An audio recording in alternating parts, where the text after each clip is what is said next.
여러분 모두 그 부모에게 효도하면 하나님께서 복 주신다고, 그리고 이 땅에서 오래오래 살게 된다고 분명히 약속하고 있어요.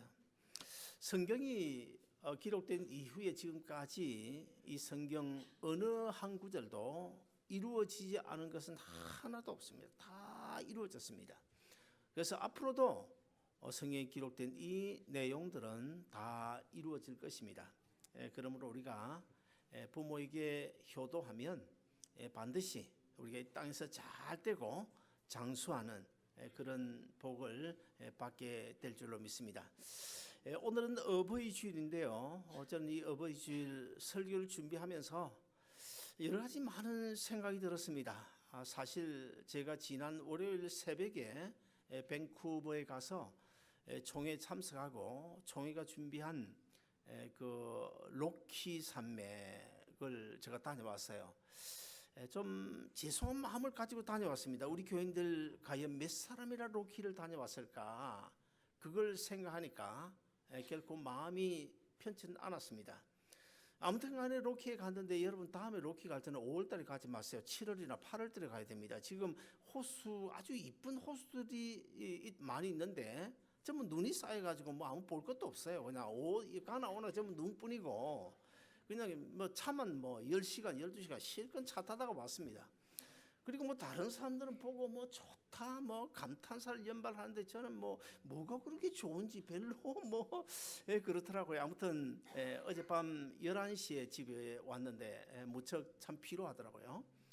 그 설교를 준비해놓고 오늘 주보에 약간 틀린 곳이 몇 군데 있습니다. 지난 주일 주보를 제가 만들어 놓고 갔거든요.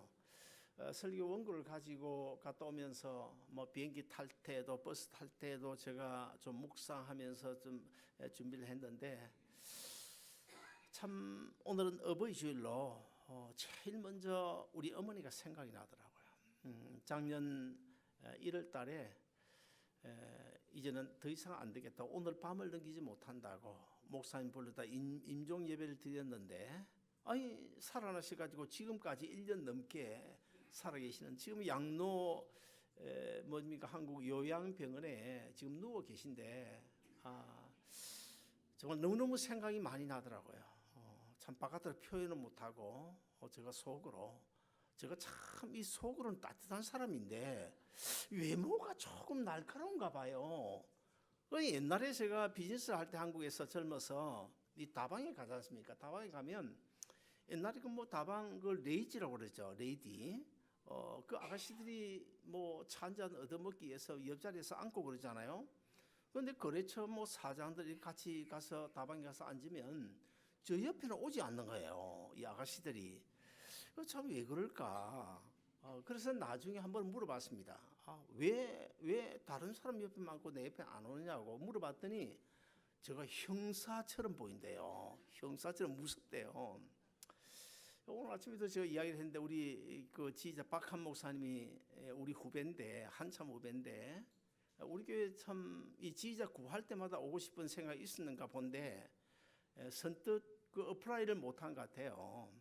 그 나중에 이제 우리 교회 오셔서 이제 찬양대에서 간증을 했다 그러는데, 전에 제가 굉장히 무서운 분으로, 날카로운 분으로 이렇게 느껴졌다는 것입니다. 그런데 와서 보니까 그렇지 않다는 거예요. 사실 나는 세상에 그 어떤 사람보다 내 마음이 제일 따뜻하고 제일 부드럽고 제일 온유하고 그렇다고 생각되는데, 바깥으로 이 표현이 잘 안 들어가 봐요. 아무튼 간에 우리 어머니 과거에 저를 참 낳고, 제가 중학교를 한 해 늦게 갔습니다. 등록금이 없어가지고 우리 어머니가, 우리 아버지가 사업 실패하고 우리 어머니가 저를 공부시키기 위해서 머리에다 물건을 받아 이고 이 동네 저 동네 이 골목 저 골목 다니면서 돈을 벌어서 저를 공부를 시켰어요. 그걸 생각해 보니까 지금 요양병원에 1년 넘게 누워 계신다 생각하니까 물론 연세는 95세인데 얼마나 마음이 착잡하고 그런지 몰라요. 아무튼 오늘은 어버이 주일입니다. 그런데 우리 교회 아이들부터 젊은이들 참 이 어른들 잘 섬긴다고 저는 분명히 어디 가도 자신 있게 말할 수 있을 것 같아요. 해마다 연말이 되면 우리 송성한 장로, 우리 김준원 장로님 이런 젊은 분들이 어른들을 꼭 집에 아니면 또 식당으로 모셔서 저녁을 대접하고 지난 주일에도 우리 장 장로님 오늘 출타하셨습니다마는 장 장로님 또 오리고기 구이집으로 한 30명 가까이 불러다가 맛있게 대접하고 다음 주일 또 있지 않습니까? 어버이 디너 파티. 아주 우리 노예 안에서는 어버이 디너 파티가 우리 교회 제일 유명한데 다른 교회는 뭐 하지도 않아요. 어쨌든 우리 교회는 참 어른들을 잘 섬긴다 그런 생각이 드는데 제가 또 이 시간에 이름을 이야기했으니까 금년 연말도 안 할 수도 없고 이분들이 참 골치 아프겠어요. 어쨌든 기쁨으로 잘 할 줄을 믿고요. 그렇다면 우리 어른들은 그러면 어떤 자세를 가져야 될 것인가? 젊은 사람들이 오라 하면 무조건 가야 됩니다. 오지 말라는 눈치가 보이면 안 가야 됩니다. 오지 말라는 눈치가 보이는데도 간다. 그건 좀 그렇고 아무튼 간에 우리 어른들의 도리는 그저 고맙게 생각하고 격려하고 칭찬하고 그리고 음식 대접하면 잘 먹으면 되는 거예요. 잘 먹고 소화 잘 되고 예배에 참석하고 그들을 위하여 기도해주면 그것이 뭐 최고입니다. 지난주에 우리는 오늘 본문 이전 그러니까 누가복음 15장 1절부터 24절에 등장하는 그 어떤 집의 그 둘째 아들 소위 탕자라고 그러죠. 이 둘째 아들이 자기 몫의 재산을 미리 상속받아가지고 외국으로 가서 다 허랑방탕 탕진하지 않습니까? 그래서 먹고 살 길이 없어가지고 결국 이제 아버지 집에 회개하고 돌아오는 그런 장면을 통해서 소위 탕자 이야기라고 그러죠. 자, 그 이야기를 통해서 우리가 무엇을 배울 수 있다고 그랬습니까? 바로 하나님의 사랑, 하나님의 품으로 돌아가면 영원한 생명 얻는 것뿐만 아니고 우리가 구원 얻은 영혼의 집인 육체가 이 땅에 살아가는데 필요한 모든 것까지도 하나님께 다 주신다는 그 하나님의 은혜와 사랑을 우리가 배웠습니다. 자, 오늘 본문에는요. 자, 집 나간 탕자 그 둘째 아들의 형인 큰 아들의 이야기예요. 돌아온 둘째 아들 이 탕자를 위해서 그 아버지가 큰 잔치를 베풀었습니다. 그래서 뭐 떠들썩하게 잔치를 베풀고 있는 그 와중에 큰 아들 그러니까 탕자의 형이죠. 큰 아들이 아버지와 나누고 있는 그 대화 속에서 우리는 이 큰 아들 집은 안 나갔지만 어떤 면에서는 이 둘째 아들 집 나간 탕자보다도 오히려 더 탕자가 아닌가. 그래서 우리가 탕자 아닌 탕자 이런 뜻으로 제가 오늘 설교 제목을 집 안에 있는 탕자, 집 안에 탕자 이런 제목으로 정했습니다. 자, 여러분, 자 누가복음 15장 오늘 본문 앞서 누가복음 15장 1절 2절을 보시면 왜 예수님께서 이 탕자 비유를 하셨는지 그 비유의 동기와 목적이 거기에 나오는데요. 자, 어느 날 그 세리하고 죄인들이 예수님을 찾아왔습니다. 말씀을 듣기 위해 예수님을 찾아왔는데 예수님께서 그 죄인, 세리 그런 사람들을 친구처럼 아주 잘 이렇게 맞이해가지고 저녁 밥을 함께 먹는 그런 장면을 누가 보고 있습니까? 바로 먼저 하나님을 잘 섬긴다고 하는 바리새인 서기관들이 그 모습을 보게 돼요. 그 모습을 보고는 어떻게 합니까? 예수님을 향하여 맹비난을 퍼붓고 있습니다. 제가 지난 주일에 우리 하나님께는 아들 셋이 있다고 말씀드렸습니다. 자, 아들 셋 중에서 제일 큰 한 아들은 어디 있을까요? 한 아들은 바로 하늘에 계신데 예수님이시고 그 다음에 이 땅에 두 아들이 있는데 두 아들 중에 큰 아들이 누구냐? 바로 유대인이라고 말씀을 드렸고 그 다음에 이 땅에 있는 두 아들 가운데 작은 아들이 누구냐? 바로 이방인이라고 말씀을 드렸습니다. 좀 더 구체적으로 말씀을 드리면 이 땅에 있는 큰 아들은 유대인인데 그것도 바로 오늘 본문 이전에 등장하고 있는 예수님을 아주 괴롭혔던 바로 바리새인과 서기관들을 지칭을 하고 있고 그리고 둘째 아들은 바로 이방인들로서 본문에 등장하는 세리와 죄인들을 지칭하고 있다. 그렇게 제가 말씀을 드릴 수 있겠습니다. 그리고 또 다른 비유를 들면 오늘 본문이 기록된 것이 지금 2000년 전이죠. 2000 이후에 오늘 이 시대에 주님의 몸인 교회 안에 모인 사람들 가운데서 큰 아들이 누굴까? 큰 아들은 바로 모태신앙을 비롯해서 먼저 예수 믿고 교회 안에 들어와서 소위 우리 교회는 전혀 터세가 없습니다만은 다른 교회는 터세가 굉장히 많다고 그래요. 이번에도 가서 어떤 목사님들 한두 번 만나보니까 그런 분위기들을 이야기하더라고요. 그 소위 내가 예수 믿은 지 오래됐고 내가 이 교회 출석한 지 오래됐다라고 하는 어떤 기득권 이런 것들을 가지고 텃세를 하고 있는 그런 사람들을 지칭해서 바로 누구요? 큰 아들이다. 이 땅에 있는 큰 아들 곧 유대인이다. 이렇게 지칭할 수 있고, 그 다음에 이 땅에 있는 두 아들 가운데 작은 아들은 누굴까요? 처음 이제 예수 믿기로 작정하고 교회에 나오는 사람들, 소위 말해서 초신자들을 가리키고 있다고 봅니다. 자, 그러면 이 시간에 우리는요, 나는 과연 내가 혹시 이 본문에 등장한 이 큰 아들이 아닐까, 큰 아들의 역할을 하면서 살고 있는 것은 아닐까 하고 조심스럽게 우리가 한번 생각해 봐야 됩니다. 둘째 아들은 자기 몫의 그 재산을 상속받아 가지고 외국에 가서 다 허랑방탕 탕진을 해버리기 때문에 우리가 분명히 둘째 아들은 탕자다 그렇게 말할 수밖에 없습니다. 자, 그러나 큰 아들은 사실 재산을 챙겨 가지고 외국으로 나가지 않았어요. 허랑방탕하지 않았어요. 그 아버지를 모시고 농사를 지으면서 가축을 기르고 아버지 집에 같이 살고 있습니다. 그렇다고 한다면 둘째 아들은 분명 탕자임에 틀림없는데 큰 아들은 무엇이 탕자란 말인가, 이런 의문을 우리가 가질 수 있을 텐데, 사실 오늘 본문을 우리가 깊이 묵상해 보면서 큰 아들과 아버지가 나누는 이 대화 속에서요, 외면상으로 보면 이 큰 아들이 잘못한 것이 하나도 없습니다. 아주 합당한 그런 이야기를 하고 있고 합당한 처세를 하고 있습니다. 그러나 그 합당한 처세 안에 숨겨져 있는 그 아들의 마음, 그 심적인 그 동기를 우리가 한번 살펴보면 아버지에 대한 큰 아들의 그 마음 중심이 어떠한지, 그리고 자기 동생, 돌아온 동생에 대한 큰 형님의 마음이 어떠한지를 우리가 살펴보면 어떤 면에서는 집 나가서 허랑방탕한 둘째 아들 탕자보다도 오히려 집에서 부모를 섬기고 있는 이 큰 아들이 더 탕자라고 말해야 될 것이 아닌가, 이런 생각이 들어졌습니다. 자, 그러면 이런 본문을 중심으로 한 두세 가지를 간단하게 말씀드리고 싶은데, 첫째, 큰 아들은요, 아버지의 뜻과 사랑을 모르는 사람이었다는 것입니다. 큰 아들이 집을 나가서 이제 일을 하루 종일 일을 하고 오후 늦게 종들과 함께 집으로 돌아오고 있어요. 그런데 집 가까이 오니까 어디선가 풍악 소리가 들리는데 가만히 들어보니까 자기 집에서 들리는 것입니다. 그래서 종들에게 묻습니다. 이 풍악 소리가 어디서 들리냐고. 그랬더니 그 종이 그 큰 아들에게 이런 이야기를 해요. 당신 동생이, 집 나갔던 동생이 돌아와서 아버지가 지금 송아지를 잡고 지금 잔치를 하고 있습니다. 그래요.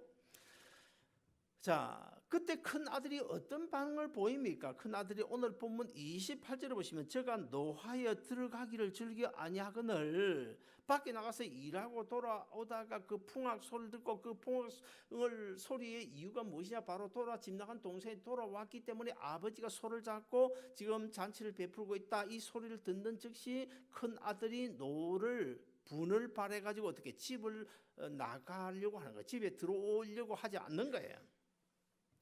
그러면 지금 큰 아들이 왜 이런 반응을 보이는 것입니까? 사실 둘째 아들 둘인데 작은 아들 하나가 집을 나가서 살았는지 죽었는지도 알지 못하는 그런 상황 속에서 그 아버지 마음 얼마나 괴로웠겠습니까? 사실 우리가 경험해 보지 않아서 그렇지, 우리 집에 만약에 자녀가 둘이 있는데 하나가 집을 나가서 영영이 소식도 오고 돌아오지 않는다 그러면 그만큼 괴로운 일이 더 없을 것입니다. 그런 그 아버지의 마음을 큰 아들은 몰랐다는 거예요.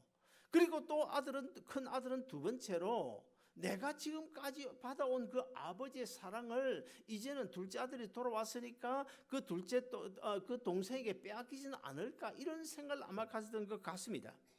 그래서 지금 큰 아들이 분노를 하고 있는 거예요. 둘째 아들이 집으로 돌아오니까 이번에는 큰 아들이 집을 나가려고 합니다. 그렇다면 우리는 오늘 본문 29절을 한번 읽어보면 어느 정도 이해가 되겠습니다. 같이 한번 읽어보시겠습니다. 시작. 아버지께 대답하여 가로되 내가 열의 아버지를 섬겨 명을 어김이 없거늘 내게는 염소 새끼라도 주어 나와 내 벗으로 즐기게 하신 일이 없더니.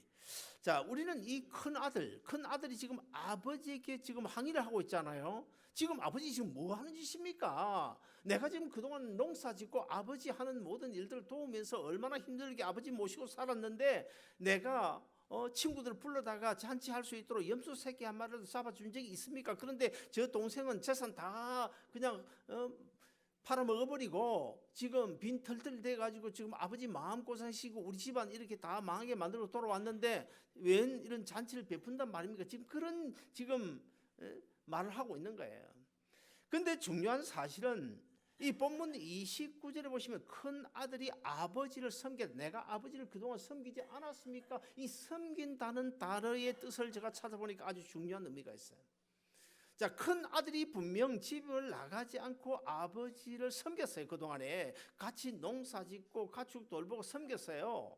그런데 이 섬긴다는 단어를 헬라 원어를 제가 찾아보니까 두 가지 상반된 뜻이 있습니다. 하나는 무엇인가 하면 내가 아버지를 섬기되 어떤 반대급부 이해타산을 노리고 섬긴다고 하는 그 섬김의 뜻이 하나 있고, 그 다음에 다른 하나는 돌류어라는 그 단어가 있는데, 섬기는 단어가 있는데 이건 무슨 뜻이냐? 이것은 전혀 어떤 반대급부나 이해타산하지 아니하고 정말 마음으로 나를 낳아주신 아버지, 나를 길러주신 아버지, 그 아버지를 섬기는 순수한 그 마음의 동기, 그 동기에서 섬기는 섬김, 이런 섬김이 또 하나 있어요. 그러므로 자, 이해타산적으로 섬기는 이 돌려라는 섬김, 이것은 어쩌면 오늘 우리에게도 해당되지 않을까 그런 생각이 들었습니다. 자, 큰 아들의 섬김은 부모를 섬겼지만은 자식의 도리로서 섬기는 것이 아니고 부모를 진심으로 사랑하는 마음으로 섬기는 것이 아니고 어떤 반대급부를 노리고 섬겼다는 거예요. 어떤 이해타산 속에서 섬겼다는 것입니다. 옛날에 제가 이제 우리 노아를 이제 낳을 때 노아를 낳으니까 할아버지 할머니가 돌봐줘야 되잖아요. 할머니가 돌봐줘야 되잖아요. 그때 제 아내가 우리 딸에게 분명히 이야기를 했어요. 어떤 이야기를 했냐면 지금도 우리 아이들한테 제가 용돈을 받습니다. 딸들한테 용돈을 안 받으면 저는 매월 마이너스예요. 제가 씀씀이가 좀 별나가지고 매월 마이너스입니다. 용돈 받으니까 지금 유지를 해 나가는 거예요. 지금도 용돈을 받고 있는데 애들을 지금 픽업을 이틀 사흘 해주잖아요. 그때 제 아내가 참 지혜롭게 말을 잘했어요. 내가 너희들 아이 돌보는 거는 내가 할머니로서 마땅히 내가 해야 될 일이다. 힘이 있는 난 도와줘야 될 일이다. 그러나 너희들이 한 달에 얼마 용돈 주는 것은 이 아이 돌본다고 해서 반대급부적인 그런 주는 돈은 아니다. 이거 분명히 하자. 너희들이 돈 주는 거는 우리가 다 낳아서 길러서 너희들이 어느 정도 살면 용돈 줄 형편인데 안 되면 못 주죠. 그것도 형편되니까 부모에 대한 고마움으로 자식의 도리로 용돈 주는 거지. 아이 봐준다고 해서 그것과 연결시키지 마라.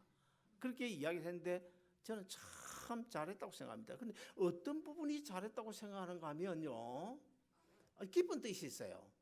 만약의 경우에 너희 아이들 돌봐주는 데 대해서 반대급부적으로 용돈 얼마 받는다고 생각하고 또 그렇게 서로가 생각한다면 아이가 커서 봐줄 일이 없을 거 아닙니까? 한 몇 년 지나고 나면. 그럼 그거 끊길 거 아니에요. 그런데 이걸 딱 분리를 했거든. 그거는 그거고 이거는 이거다.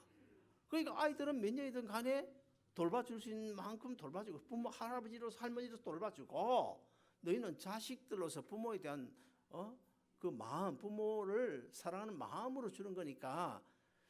자, 그렇게 구분해 놓으니까 이 용돈을 언제까지 받을 수 있는 겁니까? 우리 박영희 집사님? 몇 년이 한계가 있는 게 아니죠. 죽을 때까지. 그런데 참 우리 집사람 참 당신 참 지혜롭게 잘했다. 지혜롭게 잘했다. 그런 생각이 들어요. 오늘날 많은 사람들이 이 부모를 섬기되 정말 진심으로 부모를 사랑하는 마음으로 섬기는 것이 아니고 돌려 이해타산적인 어떤 계산적인 반대급부를 노리고 섬기는 그런 섬김이 아마 굉장히 많을 거예요. 실제 그렇지 않습니까?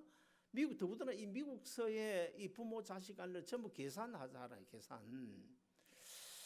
사랑하는 여러분, 우리가 하나님에게 대해서도 그렇습니다. 우리가 하나님을 섬깁니다. 교회 봉사합니다. 찬양대 헌신 쉬운 일이 아니잖아요. 아침 일찍 오고 오후에 또 3시까지 연습해야 되고 쉬운 게 아닌데, 우리 샬롬 찬양대원들 호산나 찬양팀은 제가 생각할 때는요, 어떤 반대급 어떤 이해 대상 가지고 섬기는 섬김이 분명 아니에요. 분명 아니에요. 그러나 오늘 우리 한국 교회에는 그런 섬김이 많이 있잖아요. 기도하는 것도 하나님 복 받으려고 기도하고, 교회에 봉사하는 것도 하나님 복 받으려고 하고, 혹시 주일 안 지키고 어디 놀러 가면 하나님 벌 주지는 않을까, 그런 것 때문에 우리가 주일 성수주일 하고, 자, 그래서 헌금하고 봉사하고 섬기는 이 섬김은 신앙인의 바른 자세가 아니라는 사실, 이걸 오늘 꼭 알아야 되겠다는 거예요. 우리는 희의 타산이 아니라 구원의 감격과 감사 속에서, 여러분 한번 생각해 보세요. 우리가 예수 믿지 않았다고 한번 생각해 보세요. 예수 믿는 이게요, 제가 늘 이야기하지만 이게 얼마나 큰 보이고 얼마나 큰 은인지 몰라요. 이걸 모르면 우리가 진짜 예수 믿는 게 아니에요. 이걸 모르고 교회 드나드는 사람은 예수 믿는 게 아닙니다. 이거는 내가 예수 믿고 하나님의 교회에 와서 봉사하고 예배 드린다는 이 사실이 정말 특권이구나. 하나님이 얼마나 나를 사랑하셔서 이렇게 천에 하나 만에 하나 불러 이런 자리로 인도하시고 하나님 앞에 오늘 또 예배자가 되게 하셨는가. 이 감격이 있어야 우리가 기쁨으로 섬길 수 있는 거예요. 자, 둘째 아들은요, 아버지의 품을 떠나 재물을 허랑방탕에서 다 탕진해 버리고 말았습니다. 반면에 큰 아들은 집을 나가지 않았어요. 별로 아버지 속 쓰인 것도 없을 것입니다. 그럼에도 불구하고 왜 큰 아들 그러면 집 안에 있는 탕자라고 설교의 제목을 지었나? 그것은 바로 이 큰 아들이 무엇을 지금 낭비한 것입니까? 아버지를 마땅히 사랑해야 되는, 하나님을 사랑해야 되는 그 사랑의 성품을 다 낭비해 버렸다. 이렇게 우리가 말할 수 있는 거예요. 그러므로 아버지의 고귀한 뜻을 지금 모르고 있잖아요. 아버지는 지금 둘째 아들 돌아왔으니까 죽었던 아들이 돌아왔다. 잃었던 아들을 내가 찾았다. 그래서 어쩔 줄 몰라 지금 송아지를 잡고 그 다음에 또 손에 가락지를 끼우고 좋은 옷을 입히고 신발을 신기고 지금 잔치를 베풀고 있는데, 큰아들은 그걸 아버지의 마음을 모르는 거예요. 아버지의 마음을 모르는 거예요. 솔직히 말해서 저나 여러분이나 정말 하나님의 부름의 대상이 되는 하나님의 자녀가 될 만한 무슨 잘한 일이 있습니까? 뭘 우리가 잘해서 이 자리에 앉아 있나요? 세상에 우리보다 잘난 사람 얼마나 많은지 몰라요. 나가보니까요, 목사들뿐만 아니고 세상에 예수 믿지 않는 사람들 보면요, 얼마나 잘난 사람들이 많은지 몰라요. 그런데 왜 우리를 불러주셨습니까? 왜 우리를 하나님의 자녀 삼아주셨습니까? 왜 죄에 빠진 우리를 불러서 우리의 죄를 다 용서하시고 하나님의 자녀 천국의 모든 기업까지도 우리에게 유산으로 물려준 것입니까? 얼마나 큰 은혜인지 몰라요. 이 하나님의 사랑, 이 하나님의 은혜를 우리가 알 수 있어야 된다는 거예요. 그 다음에 두 번째, 큰 아들은 형제의 사랑을 모르는 사람이었습니다. 어버이날이 되면 부모에게 용돈을 주고 효도 관광을 시켜드리고 그러잖아요. 이번에 저도 받았어요. 넉넉하게 받았습니다. 여러분 참 좋죠. 그 어버이날이 1년에 한 30개 있으면 참 좋겠는데, 한 개뿐이라 좀 그렇긴 하지만 참 좋은 일이에요. 용돈 주는 것도 좋고 여행 보는 게 주는 것도 좋고. 그러나 진짜 부모의 마음은요, 그것보다 더 귀하게 여긴 것이 있는데 두 가지입니다.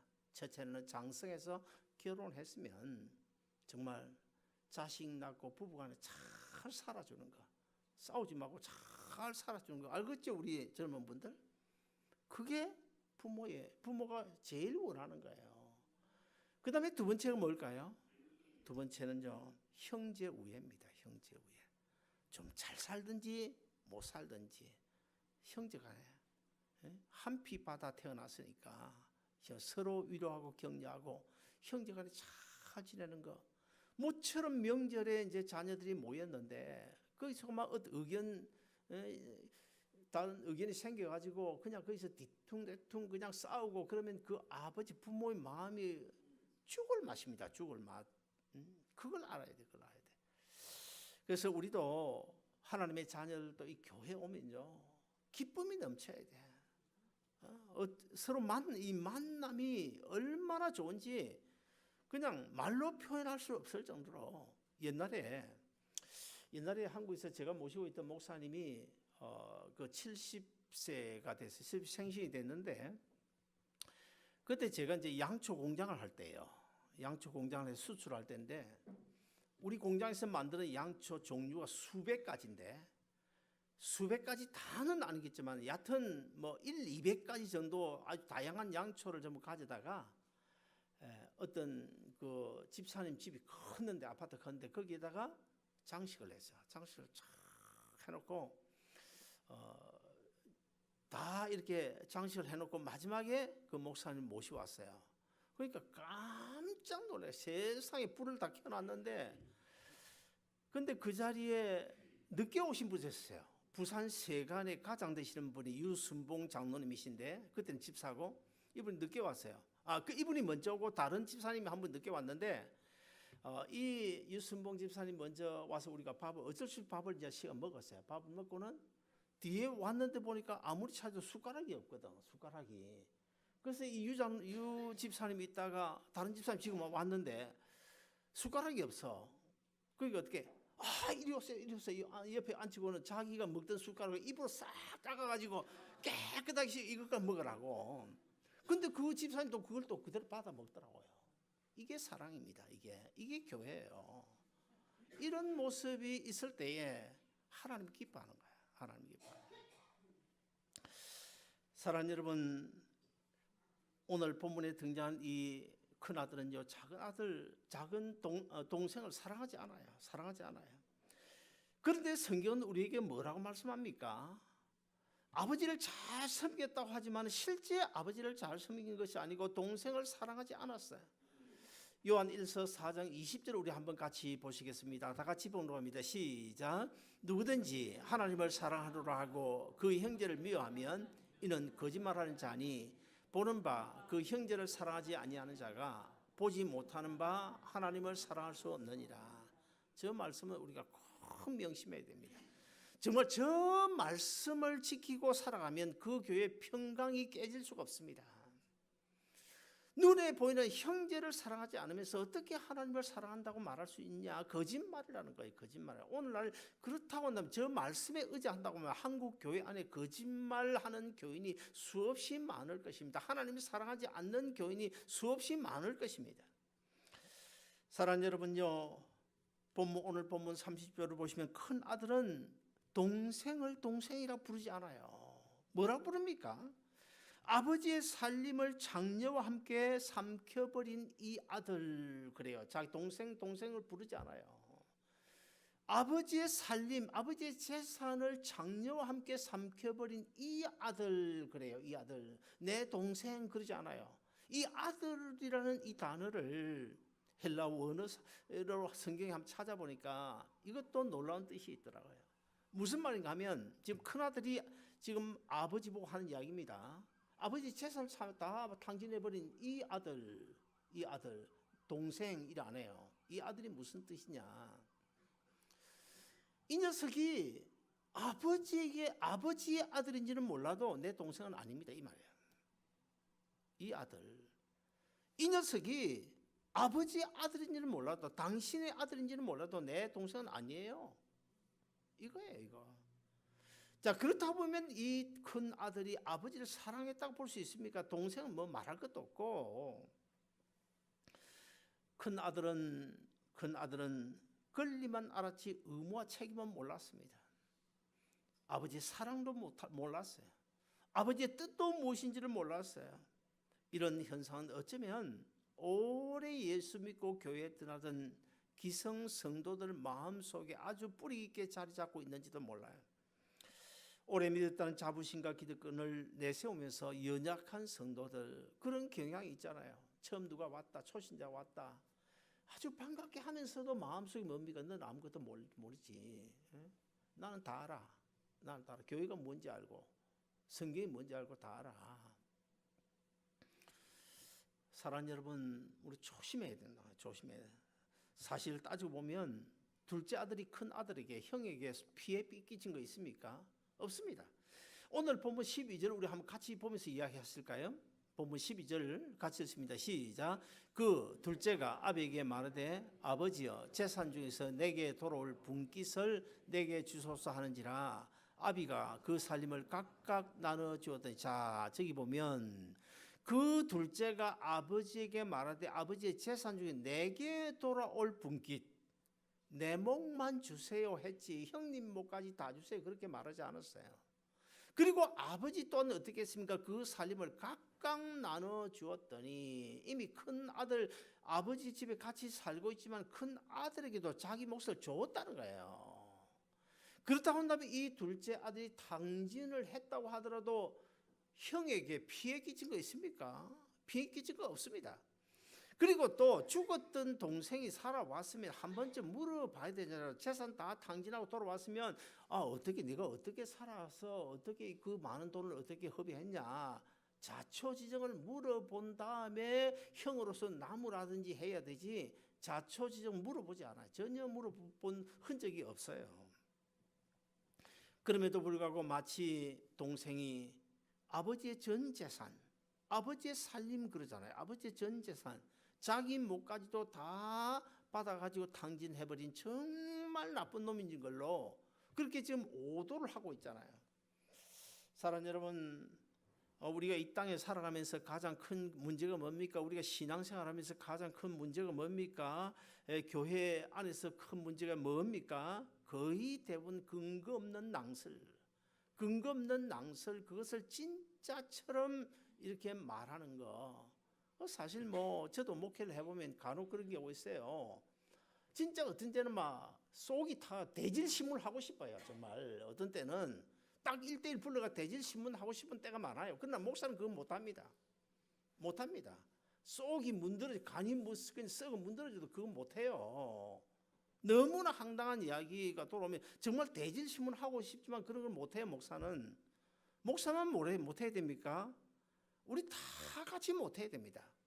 그럼 듣고 속이 상해도 나 같은 죄인을 하나님이 자기 아들 십자가에 내주고 불러주지 않았냐.